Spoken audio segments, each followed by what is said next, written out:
November, 2050.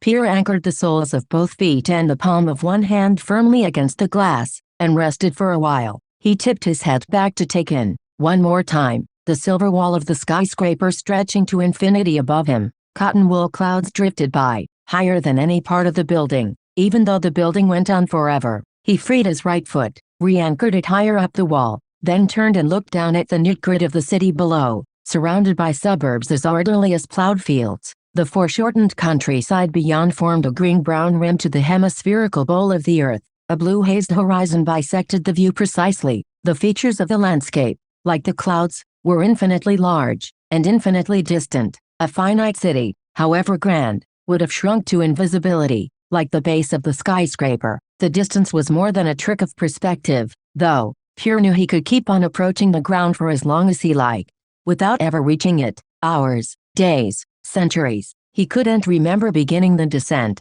although he understood clearly. Cloud knowledge, cloud memories, the sense in which there was a beginning, and the sense in which there was none. His memories of the skyscraper, like his view of it, seemed to converge toward a vanishing point. Looking back from the present moment, all he could recall was the act of descending, punctuated by rest. And although his mind had wandered, he'd never lost consciousness. His past seemed to stretch back seamlessly, forever, yet he could hold it all in his finite gaze, thanks to some law of mental perspective, some calculus of memory limiting the sum of ever-diminishing contributions to his state of mind from ever more distant moments in the past. But he had his cloud memories, too, memories from before the descent. He couldn't join them to the present, but they existed nonetheless, a backdrop informing everything else. He knew exactly who he'd been, and what he'd done, in the time before the time he now inhabited. Pierre had been exhausted when he'd stopped, but after a minute's rest he felt, literally, as energetic and enthusiastic as ever.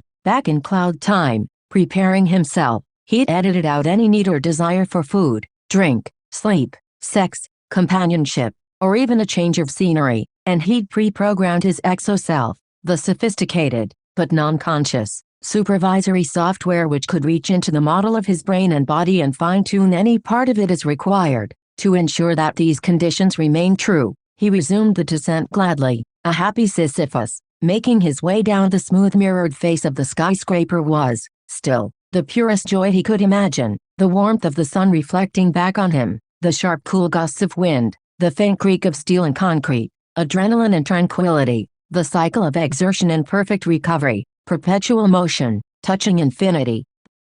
The building, the earth, the sky, and his body vanished, stripped down to vision and hearing. Pierre found himself observing his bunker, a cluster of display screens floating in a black void. Kate was on one screen, two-dimensional, black and white, nothing but her lips moving. She said, "You set your threshold pretty damn high. You'd be hearing about this a decade later if I hadn't called you in." Pierre grunted, disconcerted for a moment by the lack of tactile feedback from the conventional organs of speech, and glanced, by way of eye movement intention, at the screen beside her, a graph of the recent history of bunker time versus real time. Observing the bunker, being in it would have been an overstatement, was the most computing-efficient state a copy could adopt, short of losing consciousness. Pierre's body was no longer being simulated at all. The essential parts of his model of a brain had been mapped into an abstract neural network, a collection of idealized digital gates with no pretensions to physiological verisimilitude. He didn't enter this state very often,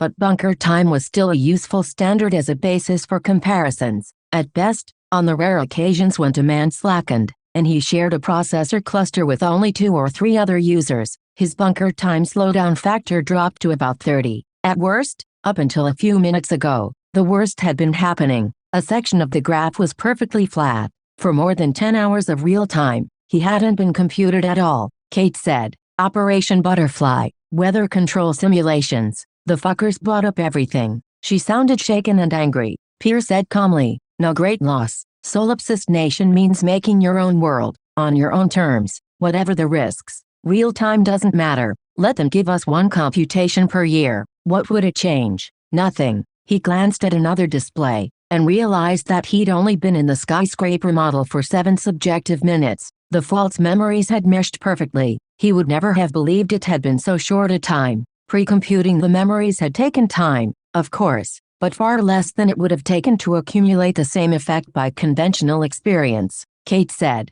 You're wrong, you don't. Let them run 1 moment of model time for 1 copy on every processor cluster, the day it's commissioned, and then dedicated entirely to other users. Each copy would thread its way from machine to machine, with a slowdown of a few billion, and it wouldn't matter. The manufacturers could run us all for free, turn it into a kind of ritual, a blessing of the hardware by the spirits of the dead. Then we could abolish all the trust funds, and stop worrying about money altogether. The cheaper we are, the less vulnerable we are.